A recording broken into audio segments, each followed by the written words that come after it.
యదాల నిజాలు వెలికి తీసే కైజార్ మీ పృథ్వీ టుడే. అమరావతిలో జిల్లా కలెక్టర్ల సదస్సులో ఏపీ సీఎం చంద్రబాబు కీలక వ్యాఖ్యలు.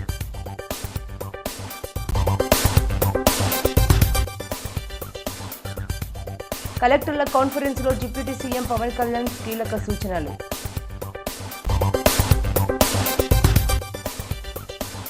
సీఎం చంద్రబాబుపై మాజీ మంత్రి విడుదల రజని తీవ్ర ఆరోపణలు. కేంద్రం నుంచి మన రాష్ట్రానికి రావాల్సిన గ్యాస్ వాటా రప్పించాలని, రాష్ట్ర ప్రజలపై విద్యుత్ భారం తగ్గించాలని కోడూరు మండలం రైతు సంఘం నాయకులు రేపల్లె యోగా ప్రకాష్ బుధవారం మీడియాతో మాట్లాడారు. అందరికీ నమస్కారం. నా పేరు రేపల్లె యోగ ప్రకాష్, ఎలియాస్ రాము, కోడూరు మండలం, కృష్ణా జిల్లా. ప్రస్తుతం కరెంట్ అనేది ఆ బిల్లుల భారం అంతకంతగా పెరగటం, ట్రూప్ ఛార్జీలు, ఇవన్నీ కూడా ప్రజలందరి సమస్య, ఒక పార్టీకి సంబంధించిన సమస్య మాత్రం కాదు. ఇప్పుడు విద్యుత్తుని గురించి మాట్లాడుకోవాలంటే మనకి ఇంతకుముందు హైడల్ విద్యుత్ ఉండేది, బొగ్గును మండించడం ద్వారా వచ్చే థర్మల్ విద్యుత్తు. ప్రస్తుతం పవన విద్యుత్తు, సౌర విద్యుత్తు, అలాగే కొన్ని చోట్ల మనకి సుదీర్ఘమైన సముద్ర తీరం ఉండి కూడా మన వాళ్ళు ఉపయోగించుకోవట్లేదు, కానీ ఆ దిశగా ఆలోచించలేదు. కానీ తీరం ఏమంటే సముద్ర తరంగాల నుంచి, అలల నుంచి కూడా కరెంటు ఉత్పత్తి చేసుకోవచ్చు అని చెప్పి నేను ఒక ఆర్టికల్లో చదివాను. అది కాకుండా అతి ముఖ్యమైనది మరి ఇంకొకటి, కృష్ణా గోదావరి బేసిన్లోని గ్యాసు మనం కూడా తీసుకోగలిగితే, ఆల్రెడీ గుజరాత్, మహారాష్ట్ర వాడుతున్నారు, తీసుకోగలుగుతున్నారు. కానీ మన తీరంలోది మన రాష్ట్రానికి ఇంతవరకు కేటాయించబడలేదు.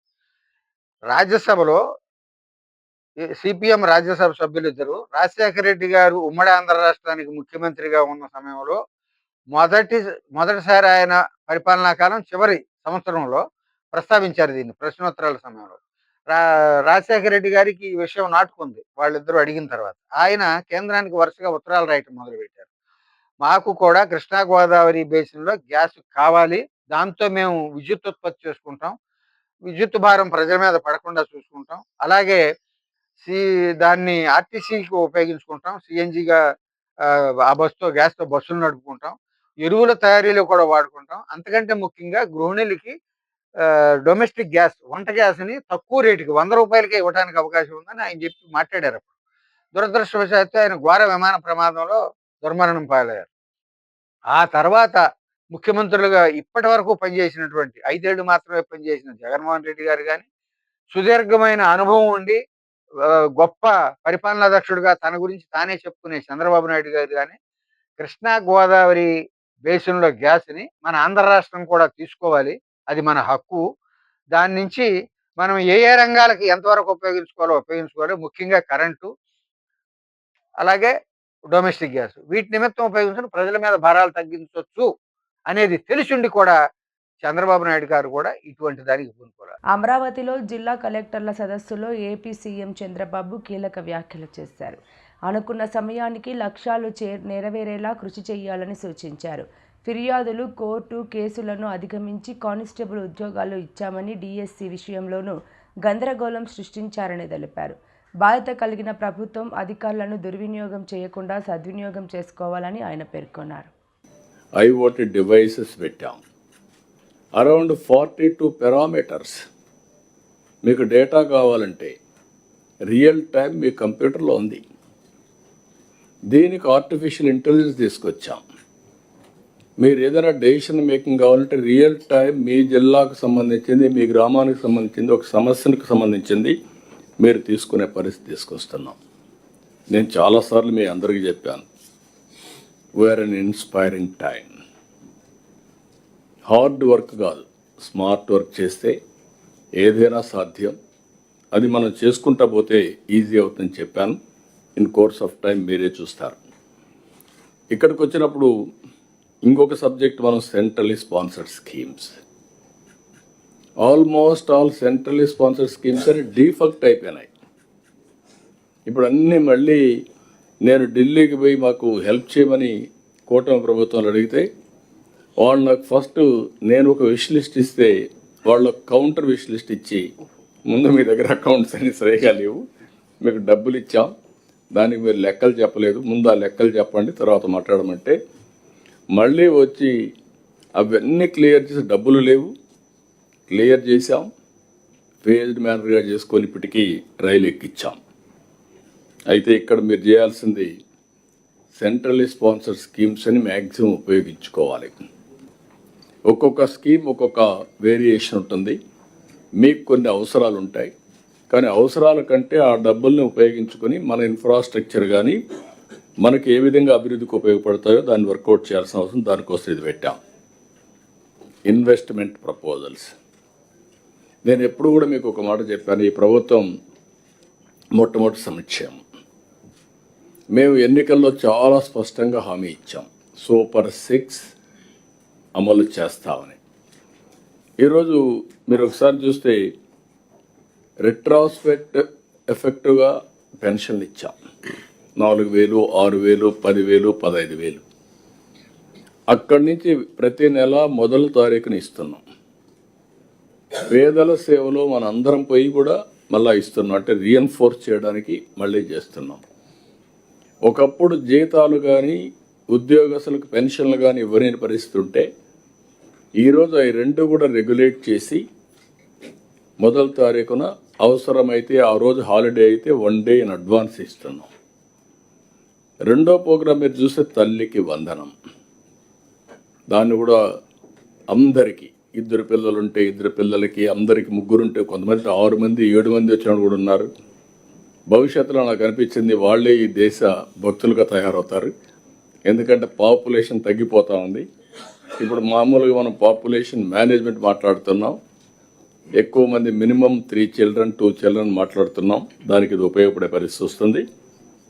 ఇంకొక పక్క అన్నదాత సుఖీభవ 2వ ఇన్స్టాల్మెంట్ ఇచ్చాం. అక్కడి నుంచి వాళ్ళు కూడా మోటివేట్ చేసి ఇంకా కొన్ని సమస్యలు నేను మాట్లాడుతాను, దాన్ని కూడా జయప్రదం చేశాం. ఇంకొక పక్కన దీపం 2 కానీ, అదే మరి శ్రీశక్తి కానీ, ఇది కాకుండా మెగా డిఎస్సి, నిన్న కానిస్టేబుల్స్, ఇవి అదర్ వెల్ఫేర్ ప్రోగ్రామ్స్ అన్నీ కూడా స్ట్రీమ్ లైన్ చేశాం. అభివృద్ధి ఒక పక్కన, రెండో పక్కన సంక్షేమం. అభివృద్ధిలో మీరు వచ్చినప్పుడు ఇప్పటికి మీరు చూస్తే మొన్నే నాకు విశాఖపట్నంలో ఐఎమ్ వెరీ హ్యాపీ 13,26,000 కోట్ల రూపాయలు పెట్టుబడులకి ఆసక్తి చూపించారు. అప్పటికే 8,80,000 కోట్ల రూపాయలు క్యాబినెట్ క్లియర్ చేశాం. ఇవన్నీ మీరు అందరూ ఇక్కడ ఉన్నారు, దానిపైన మీరు డిస్కస్ చేయాల్సిన అవసరం ఉంది. అది అమలు చేసే బాధ్యత జిల్లా కలెక్టర్ది. సీఎం చంద్రబాబుపై మాజీ మంత్రి విడుదల రజని తీవ్ర ఆరోపణలు చేశారు. పీపీపీ విధానం సరైనదని పార్లమెంటరీ స్టాండింగ్ కమిటీ చెప్పిందంటూ చంద్రబాబు అబద్ధాలు ప్రచారం చేస్తున్నారని ఆమె తెలిపారు. ఆ కమిటీ వైద్య విద్యను పెంచాలని, అసమానతలను తగ్గించాలని సూచించిందని, వైద్య విద్యను ప్రోత్సహించడానికి తగిన నిధులు లేకపోతే పీపీపీ విధానం తీసుకువచ్చానని చెప్పిందన్నారు. అయితే ప్రభుత్వ భూమి, మౌలిక సదుపాయాలు, నిధులు ఉన్నప్పుడు పీపీపీకి ఇవ్వాలని చెప్పలేదని విడుదల రజని స్పష్టం చేశారు. ఆ 10 కాలేజీలను పీపీపీ అని ముసిగేసి ప్రైవేటైజేషన్ అని చెప్పి దాన్ని మార్కెట్ చేస్తూ ఒక స్కామ్ తెరలేపారు చంద్రబాబు నాయుడు గారు.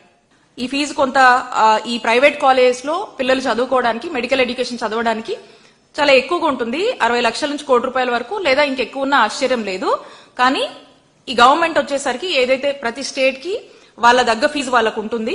సో కాబట్టి ఆ ఫీ స్ట్రక్చర్ తో పాటు ఇంకొక ఈ consultation of the fee regulatory కమిటీతో కూడా డిస్కస్ చేసుకుని ఈచ్ ఆఫ్ ద స్టేట్స్ కూడా ఆ 50% సీట్స్ డిసైడ్ చేయొచ్చు అని చెప్పి చెప్తా ఉంది. మెడికల్ ఎడ్యుకేషన్ ని ఎంకరేజ్ చేయడానికి, దాన్ని ఎక్స్ప్లోర్ చేయడానికి కానీ ఎంకరేజ్ చేయడానికి కానీ ఈ చదువులు చదివేటువంటి విద్యార్థులకు అవసరమైతే డిజర్వింగ్ స్టూడెంట్స్ కి సెంట్రల్ గవర్నమెంట్ అలాగే స్టేట్ గవర్నమెంట్ రెండు కూడా కలిపి పనిచేసి అవసరమైతే ఆ డిజర్వింగ్ స్టూడెంట్స్ కి ఈ మెడికల్ ఎడ్యుకేషన్ చదువుకోవడానికి ఎంకరేజ్ చేద్దాం అనేటువంటి ఆలోచనని రికమెండ్ చేస్తూ చెప్తుంది. అండ్ రెండోది ఇందులో చెప్పినటువంటి పాయింట్, ఒకవేళ బట్ పరిస్థితి అయితే ఇక ఏ ఆప్షన్ లేకపోతే ఆ రాష్ట్రంలో ఆ మెడికల్ సీట్లు తక్కువ ఉండి ఆ మెడికల్ కాలేజ్ కూడా లేనటువంటి పరిస్థితిలో ఉంటే ఆ రాష్ట్రంలో అట్రాక్ట్ చేయడానికి, ఇంకా వైద్య విద్యని పెంపొందించడానికి అవసరమైతే ప్రైవేట్ వాళ్ళని పిలిచి పీపీపీ విధానంలో వాళ్ళని లేనటువంటి పక్షాన, స్టేట్ ఖర్చు పెట్టలేనటువంటి పక్షాన ఉంటే వచ్చి అప్పుడు ఆ ఆలోచనని చూడండి అని చెప్పి ఇందులో స్పష్టంగా చెప్తా ఉంది. అయితే ఇక్కడ మనం ఆలోచిస్తే ఎక్కడా కూడా ఈ పార్లమెంటరీ స్టాండింగ్ కమిటీ అనేది ఉన్నటువంటి ఆల్రెడీ ల్యాండ్ ఉండి, గవర్నమెంట్ ల్యాండ్ ఉండి, దానికి ఫండ్స్ టైఅప్ చేసి కావాల్సినటువంటి ఇన్ఫ్రాస్ట్రక్చర్ ని లే చేసి ఇంకా కొంత కన్స్ట్రక్షన్ లో ఉన్నటువంటి అవనిగడ్డ నియోజకవర్గం కోడూరు మెయిన్ సెంటర్లో పూషాడప్పు వెంకట రామారావు ఆధ్వర్యంలో నూతనంగా ప్రారంభమైన Sai Durga eye clinic and కళ్ళజోళ్ల షాపు. ఈ కార్యక్రమానికి ముఖ్య అతిథులుగా అవనిగడ్డ లంకమ్మ తల్లి గుడి chairman Annapureddy Venkataswamy, Telugu Desam party senior నాయకులు బడే గాంధీ పాల్గొని రిబ్బన్ కట్ చేసి ప్రారంభించారు. ఈ సందర్భంగా పలువురు ప్రముఖులు మాట్లాడుతూ అనుభవజ్ఞులైన డాక్టర్స్ను అందుబాటులోకి తీసుకొచ్చి నాణ్యమైన కంటి అద్దాలు సరసమైన ధరలకు అందిస్తున్న పూషాడపు రామారావును అభినందించారు. ఈ కార్యక్రమంలో మాజీ ఎంపీపీ పెద్ది భాస్కర్ రావు, మాజీ MPTC Bade Veerababu, CPM party నాయకులు ఆవుల బసవయ్య, జనసేన పార్టీ నాయకులు మర్రే గంగయ్య, ముద్దినేని చంద్రరావు, కోట రాంబాబు, పూతబోయిన సీతారత్న సాయిబాబు, కాగిత రామారావు మరియు గ్రామ ప్రముఖులు పాల్గొన్నారు. నమస్కారం. మన కోడూరు మండల ప్రజలకి మరియు పరిసర ప్రాంత ప్రజలకి, దిగువ ప్రాంత ప్రజలకి, పెద్దలకి, గౌరవనీయులైనటువంటి నాయకులకు, అన్ని పార్టీ నాయకులు ఈ రోజున మా సాయి దుర్గా కంటి హాస్పిటల్ కల్లూరు షాపు మెయిన్ సెంటర్ కోడూరులో ఓపెనింగ్కి అందరూ సహాయ సహకారాలతో ఈరోజు రావటం జరిగింది. ముఖ్యంగా బడే గాంధీ గారు రిబ్బన్ కటింగ్ చేసి ఓపెన్ చేయడం జరిగింది. అన్ని రాజకీయ పార్టీ నాయకులు అందరూ రావటం జరిగింది.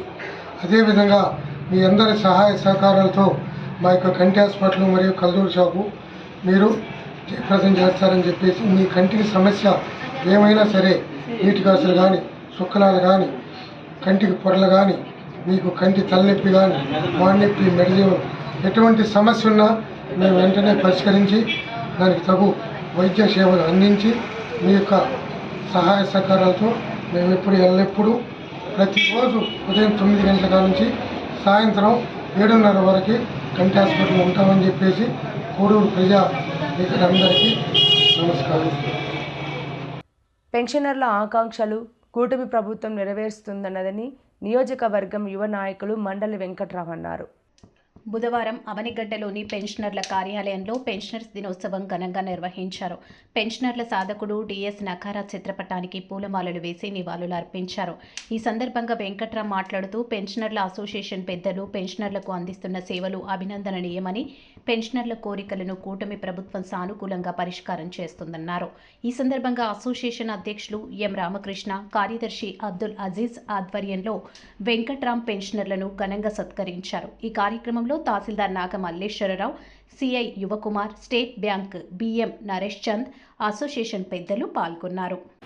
గత సంవత్సరం వచ్చినప్పుడు ఈ హాల్ చూస్తే, ఈరోజు చూస్తే చాలా మారుతుంది.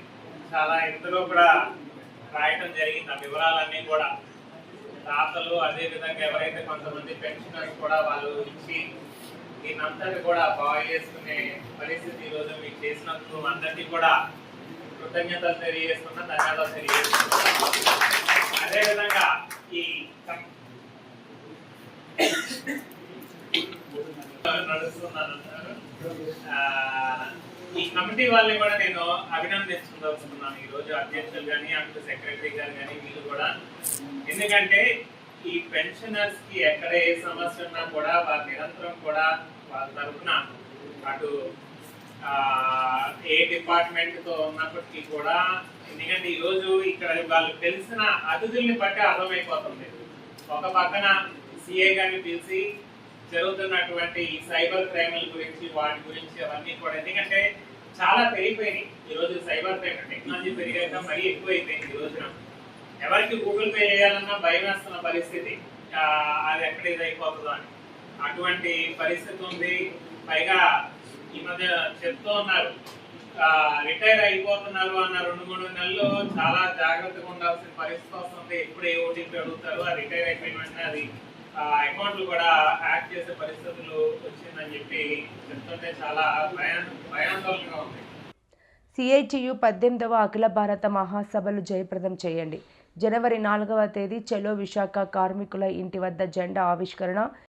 వీరభద్రం గారు మాట్లాడేటప్పుడు చెప్పారు, మన సిఐటి అఖిల భారత మహాసభ 18వ మహాసభది అది వైజాగ్లో జరుగుతున్నది. ఆంధ్ర రాష్ట్రంలో మొదటిసారిగా జరుపుతున్నాం. దాన్ని పురస్కరించుకుని 15వ తారీఖుని దేశవ్యాప్తంగా పతాకావిష్కరణ చేయాలని నిర్ణయం చేసాం. మరికొన్ని చోట్ల 16, 17, 18లో కూడా చేయాలని చెప్పి నిర్ణయం చేసాం. ఈ సందర్భంగా మీరు ఈ కార్యక్రమాన్ని చేయడం చాలా సంతోషం. అయితే ప్రస్తుత పరిస్థితి అంటే గతంలో మనం పోరాడి సాధించుకున్న కార్మిక హక్కులన్నీ, చట్టాలన్నీ ఒకటి లాగేస్తున్నాడు. ఆ పని నరేంద్ర మోడీ చేస్తున్నాడు, ఇక్కడ చంద్రబాబు నాయుడు చేస్తున్నాడు. ఆ చంద్రబాబు నాయుడుకి ఆయన ఎంపీకి, ఎమ్మెల్యేలకి ఓటీసీ గెలిపించే పని మన ప్రజలు చేస్తున్నారు. అంటే ఎవరికి ఓటేసి గెలిపిస్తున్నాం అంటే మన హక్కులన్నీ లాగేసుకునేటువంటి వాళ్ళకి మనం ఓటేసి గెలిపిస్తున్నాం. కేరళ రాష్ట్ర ప్రభుత్వం ఒక కార్మికుడికి రోజువారీ కనీసం 1000 రూపాయలు కూలి ఇవ్వాలని చెప్పి తీర్మానం చేసింది. పార్లమెంటు 175 రూపాయలు ఇస్తే సరిపోతుందని తీర్మానం చేసింది. ఇప్పుడు ఎప్పుడు మీరు పార్లమెంట్లో కేంద్ర ప్రభుత్వం వైపు ఉంటారా, కేరళలో రాష్ట్ర ప్రభుత్వం వైపు ఉంటారో మీరే తెలుసుకోవాలి. చిన్న ఉదాహరణ, చంద్రబాబు నాయుడు 11 సంవత్సరాల నుంచి, ఒక సంవత్సరం 11 సంవత్సరాల నుంచి ఇక్కడ వేతన సవరణ చేయట్లేదు. మధ్యలో వైసీపీ వచ్చాడు, వాళ్ళు చేయలేదు. పైగా ఇప్పుడు ఒక లేబర్ బోర్డు అని పెట్టాడు. ఆ లేబర్ బోర్డులో డైరెక్టరేట మనకు అఖిలలో ఉండేటువంటి సాయిబాబు తెలుగుదేశం లీడరు అతను పెట్టారు. ఎందుకు ఈ లేబర్ బోర్డు ఎందుకు ఉపయోగపడినప్పుడు? పని గంటలు 8 గంటల పని. పంచాయతీ వర్కర్లు అంటే వాళ్ళకి రెండు పేరుకి 8 గంటల పని ఉంటుంది. వాళ్ళకి ఎక్కడం ఇవన్నీ పూర్తి ఇంకో గంటన్నర పడుతుంది. ఇప్పుడు చంద్రబాబు నాయుడు ఏం చేశాడంటే 12 గంటల పని చేయాలని చెప్పి క్యాబినెట్లో తీర్మానం చేశారు. ఇప్పుడు 8 గంటల చట్టం ఉంటేనే అది అమలు జరగట్లేదు. ఇంకా 12 గంటల జీవో అన్న తర్వాత అది 13 గంటలు, 14 గంటలు కూడా అవుతుంది. 8 గంటల పనిదినం కోసం ప్రపంచవ్యాప్తంగా వర్కింగ్ క్లాసు పోరాడితే ఆ చట్టం వచ్చింది. మీకు ఇక్కడ ఒక గర్వకారణమైన విషయం చెప్పాల్సింది అంటే, మే దినోత్సవం కోసం అమెరికాలో చేసిన పోరాటం కంటే మొదటిసారి 10 గంటల 8 గంటల కోసం చెప్పి పెద్ద ఎత్తున సమ్మె చేసిన భారతీయ కార్మికులే. అది హౌరా రైల్వే కార్మికులు చేశారు. 1864లో చేశారు. అది ఈ ప్రపంచంలో మొదటి పోరాటం, 8 గంటల పోరాటం భారతదేశంలో చేసింది. ఇలాంటి ఘనమైన చరిత్ర మనకు ఉన్నాయి. అందుకే నా చరిత్రను మనం దృష్టిలో పెట్టుకుని మన స్ట్రగుల్ కొనసాగించకపోతే మాత్రం చాలా పూర్తిగా అణిచేస్తారు. ఇప్పుడు 104 7.38 లక్షలతో పండూరు గ్రామంలో సీసీ రోడ్లు నిర్మాణానికి శంకుస్థాపన చేసిన ఎమ్మెల్యే పంతం నానాజీ. సుమారు 38 లక్షల నిధులతో 6 సీసీ రోడ్లకు ఎమ్మెల్యే పంతం నానాజీ కొబ్బరికాయ కొట్టి శంకుస్థాపన చేశారు. కాకినాడ రూరల్ మండలం కొండూరు గ్రామంలో ఎన్ఆర్జీఎస్ 38 లక్షల రూపాయల నిధులతో ప్రజలకు అవసరమైన చోట్ల సీసీ రోడ్ల నిర్మాణాన్ని చేపట్టడం జరిగిందని ఎమ్మెల్యే నారాజు పేర్కొన్నారు. అలాగే ప్రజలకు అవసరమైన మౌలిక సదుపాయాలు కల్పించడంలో కూటమి ప్రభుత్వం ముఖ్యమంత్రి చంద్రబాబు నాయుడు, ఉప ముఖ్యమంత్రి పవన్ కళ్యాణ్లో ముందున్నారని అన్నారు. అలాగే సర్పవరం గ్రామంలో పలు అభివృద్ధి పనులకు శంకుస్థాపన చేశారు. ఈ కార్యక్రమంలో ఎంపీపీ అనంతలక్ష్మి త్రిమూర్తులు, మాజీ మంత్రి చిక్కాల రామచంద్రరావు, డైరెక్టర్ కడలి ఈశ్వరి, వ్యవసాయ మార్కెట్ కమిటీ అధ్యక్షులు చెరుకూరి రామ్ కుమార్, వైస్ ఎంపీపీ వీరీసా, కార్యదర్శి రామ్మోహన్ చౌదరి, కూటమి నాయకులు నురుకుర్తి వెంకటేశ్వరరావు, బాబా, చప్పిడి వెంకటేశ్వరరావు, తాటికాయల వీరబాబు, మాదరపు తాతాజీ, కోట నాయకులు, కార్యకర్తలు, అభిమానులు పాల్గొన్నారు.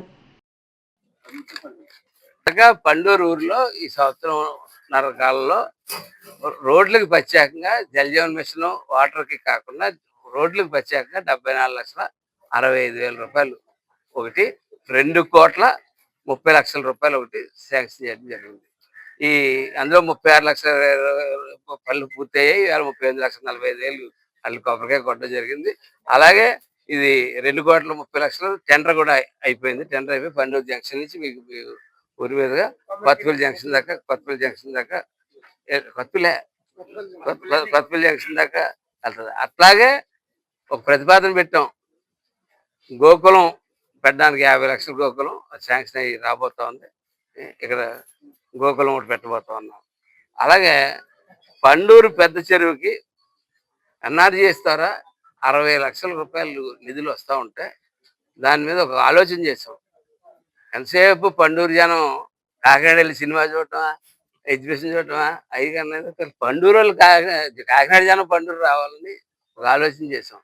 దాన్ని ఈ 60 లక్షలకి మరింత నిధులు జోడించి 2 కోట్ల దాకా దాన్ని ఆ చెరువుని చుట్టూ బ్యూటిఫికేషన్ చేసి బోట్లు పెట్టి లైట్లు పెట్టి అందంగా తయారు చేసి కాకినాడ ప్రజలు పండూరు రప్పిద్దాం అన్నటువంటి ఒక ఆలోచన చేసి అక్కడ 4 బతుకు తెరువు కూడా ఏదైనా షాపులు పెట్టుకోవాలన్నా ఏమన్నా పెట్టుకున్నా 4 బోట్లు పెట్టుకుని బతుకు తెరువు కూడా మనం చూపించడానికి చేయడానికి ఒక ఆలోచన చేసాం. ఆ ఆలోచన మీ అందరూ మద్దతు ఉంటే ఈయన చెయ్యాలా అందరూ తలకో చేస్తే తప్పకుండా మా అక్క వేసిందంటే పెద్ద అలాగే అందరు చేస్తే దాన్ని పూర్తి చేసి అంటే అందరి ఫోటోలు కూడా పెడతాం. రాష్ట్ర అభివృద్ధికి సహకరిస్తున్న కలెక్టర్లు అందరికీ ఉప ముఖ్యమంత్రి పవన్ కళ్యాణ్ అభినందనలు తెలియజేశారు. 5వ జిల్లా కలెక్టర్ల సదస్సులో డిప్యూటీ సీఎం మాట్లాడుతూ 4000 కిలోమీటర్ల మేర గ్రామీణ ప్రాంతాల్లో రోడ్లు వేశామన్నారు. 1.20 లక్షల ఫామ్ పాండ్స్ తవ్వి లక్ష్యాలను చేరుకున్నామన్నారు. 4330 కోట్ల మేర నిధులను వేతనాలుగా నరేగా నుంచి చెల్లిస్తామని, గ్రామ పంచాయతీల్లో రెవెన్యూ ఆర్జనపై కూడా దృష్టి సారించామని తెలిపారు. Respectful greetings and wishes to Honorable Chief Minister Sri Nara Chandrababu Naidu Garu, Honorable Minister for Information Technology, Electronics and Communications, Real-Time Governance Nara Lokesh Garu, Honorable Minister for Revenue Anagani Satyaprasad Garu, Honorable Minister for Finance Payyavul Keshav Garu, and all other Honorable Cabinet Ministers, Chief Secretary Garu, Sri Vijayanandji, Special Chief Secretary Revenue Sri Sai Prasad Garu, and to all Chief Secretaries, Principal Secretaries and Secretaries of all the departments, and DGP Harish Gupta Garu, and to all collectors and senior IAS officers. Thank you and heartfelt namaskars to you all. Let me begin by placing on record my sincere appreciation on behalf of the government and myself to all district collectors for your excellent cooperation and leadership. I commend you for the timely completion of Palle Pandaga 1.0 works under Narega, including 4,000 kilometers of CC roads, 22,514 Gokulams, 15,188 cattle water troughs, and 1.02 lakh farm ponds. In 25-26 so far, Narega has provided employment to 41.12 lakh households, generating 15.95 crore person days, reflecting the scale and impact of your efforts. A total of 4,330.20 crore has been paid as wages and 1,056.85 crore spent on material components, showcasing very strong financial and execution capacity at the district level. I appreciate the focused push on digitizing tax and non-tax assessments and improving own source revenues of Gram Panchayats. The rapid scale up of Swachh Rathams from just 1 in June to 25 today is a commendable achievement. Your efforts have enabled the state to secure first place under RGSA for the number of trainings conducted, a reflection of a strong institutional capacity building. I urge you to sustain the momentum under Swamitva. PM Janman is a transformative initiative for particularly vulnerable tribe groups' habitations in remote tribal areas. And I'm happy to note that the wholehearted support extended by all collectors to line departments. I would like to place a special appreciation on record for the collector Allur Sitaramraju district for securing forest clearances for 79 of 88 works, and the collector Parvatipuram Manyam district for achieving 100% clearance and 9 out of 9 works. These efforts reflect true ownership and a willingness to go the extra mile to ensure eagerly execution. Once again, I congratulate all district collectors and look forward to your continued leadership in driving our development agenda forward under the dynamic leadership of Honorable Chief Minister Sri Nara Chandrababu Naidu Garu. Thank you. వార్తలు ముగించే ముందు ముఖ్యాంశాలు మరోసారి. అమరావతిలో జిల్లా కలెక్టర్ల సదస్సులో AP CM Chandrababu కీలక వ్యాఖ్యలు.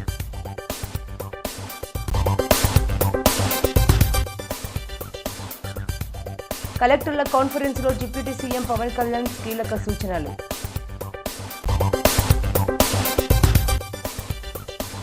సీఎం చంద్రబాబుపై మాజీ మంత్రి విడుదల రజని తీవ్ర ఆరోపణలు. ఈ వార్తలు ఇంతటితో సమాప్తం. నమస్కారం.